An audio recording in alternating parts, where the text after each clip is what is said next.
9 మందికి ఉరి శిక్ష వేశారు కదా, సో దాని గురించి ఏమంటారు? మంచి తీర్పు అమ్మా అది. ఎందుకంటే వాళ్ళ తండ్రి కరోనా టైంలో షాపు తెరిచారని చెప్పేసి కొంతమంది పోలీసులు స్టేషన్కి తీసుకెళ్లారు. అయితే వాళ్ళ తండ్రిని విడుదల చేయమని చెప్పేసి వాళ్ళ కొడుకు వెళ్తే ఆయన కూడా లోపలేశారు. కానీ ఏమనుకున్నారంటే ఏదో మామూలుగా పెట్టారులే, వదిలేస్తారులే అని చాలామంది అనుకున్నారు. కానీ ఆ కానిస్టేబుల్ ఒక నిజం బయట పెట్టింది. ఒక ట్రైనింగ్ కోసం ఇద్దరిని చిత్రహింసలు పెట్టారని. ఆ మాట విన్నగానే చాలామందికి బాధేసింది. సరైన తీర్పు వచ్చింది. వాళ్ళు ట్రైనింగ్ కోసం ఒక 2 ప్రాణం విలువ తెలిసిన వృత్తి అది. ఒక ప్రాణం అంటే ఏంటనేది తెలిసిన వృత్తి అది. అలాంటి వృత్తుల్లోకి ఇట్లాంటి వాళ్ళు వెళ్తున్నారా అనే బాధ ఇంకా కలిగింది. కానీ మార్పు అనేది రావాలి, అక్కడి నుంచి కాదు. ఇవాళ తీర్పు ఇచ్చింది, ఆ తీర్పు చూసారా?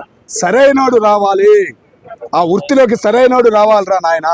మంచి చెడు తెలిసిన వాడు రావాలి, నిజంగా చదువుకుని రావాలి, రిజర్వేషన్ మీద వచ్చిన వాళ్ళు కాదు అని ఆ తీర్పు కూడా తగ్గట్టు ఆ 9 మంది ఉరి కాదు, ఇంకో 9 మంది తయారవకుండా ఆ జడ్జి గారు ఇచ్చినట్టయితే బాగుండేది. ఎందుకంటే 6 సంవత్సరాలు పట్టిందా, వీళ్ళకి ఈ శిక్ష వెయ్యాలా అని ఆ జడ్జి గారు బాధ మేము చూసాం కాబట్టి ఆ ఉద్దేశంతో అంటున్నాను.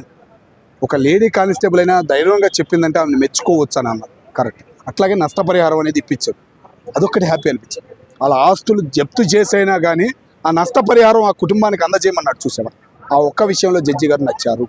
అలాగే ఇలాంటి వాళ్ళు తయారవ్వకుండా ఉండాలంటే ఇలాంటి జడ్జీలే స్పందించాలి. వాళ్ళు ఎలా వచ్చారు, వాళ్ళు ఏంటి, వాళ్ళు ఆ కానిస్టేబుల్ ఆ ఎస్ఐలు అవ్వడానికి వాళ్ళు ఎంత కష్టపడ్డారు, ఏంది వాళ్ళ చరిత్ర ఒక్కసారి చూడండి సార్, మీకు అప్పుడు అర్థమయ్యిద్ది. ఇదా మన రాజ్యాంగం, ఇదా రాసింది వాళ్ళు మేధావులు అని మీరే బాధపడే పరిస్థితి మీకు తెలిసిద్ది.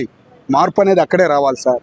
ఈ రిజర్వేషన్ వల్ల నలిగిపోయి ఎంతోమంది మేధావులు బయట దేశాలకు వెళ్ళి నలిగిపోతున్నారు సార్ అనేది ఇప్పటికైనా ఒక ఆలోచన రావాలి.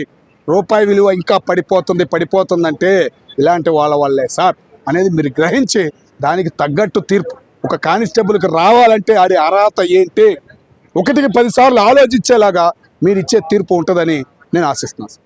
అవ్వచ్చమ్మా, కానీ అంత ఘోరం అయితే లేదులేమ్మా. మిగతా రాష్ట్రాల్లో, మన తెలుగు రాష్ట్రాల్లో కూడా అంత ఘోరం పోలీసులు అంత నీచంగా చేసే విధానం అయితే లేదమ్మా. ఏంటంటే నాయకుల మీద, బడా పౌరుల మీద చేస్తారు కంట్రోల్. థర్డ్ డిగ్రీ కానీ ఏదైనా వాళ్ళు చేసే దమ్ముంది కాబట్టి చేస్తారు తప్ప మిగతా ఇట చిన్న కుటుంబాల మీద థర్డ్ డిగ్రీ ఉపయోగించిన చరిత్ర తెలుగు రాష్ట్రాల్లో అయితే లేదమ్మా. ఎవరి కుటుంబాల పరిస్థితి ఎవరు బాధపడతలేదమ్మా. వాళ్ళు చేసిన తప్పు గ్రహించారు కాబట్టి తమిళనాడు జనం వాళ్ళ కుటుంబాలే బాధపడతా. మీడియా వాళ్ళు అడుగుతుంటారు, ఎవరు ఒక్కళ్ళు బాధపడినట్టు కనపడలేదంటే మీరు ఆలోచించాలి. వాళ్ళు ఉన్న ఆస్తులు మొత్తం ఎక్కడ ఉన్నాయి ఏంటనేది మొత్తం చెబుతామని కూడా కళాఖండగా చెబుతున్నారంటే ఆ జడ్జి గారు మాట్లాడిన తీర్పు, ఆ విధానం అనేది, ఆ జరిగిన విధానం అనేది జనాన్ని కదిలిచ్చేసింది. అదే చరిత్ర మార్పు అనేది మొదలవ్వాలంటే అట్లాంటి జడ్జీల చేతిలోనే ఉంది. రాజ్యాంగం మార్చాలన్నా కూడా జడ్జి గారి చేతిలో ఉంది అని మేము ఆశపడుతున్నామంటే దానివల్లే.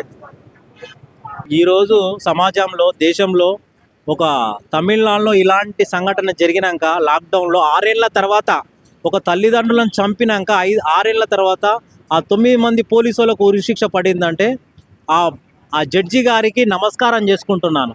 ఇలాంటి మెసేజ్ ఇంకా జడ్జీలు చాలా నేర్చుకున్నాలని నేను చెప్తున్నాను.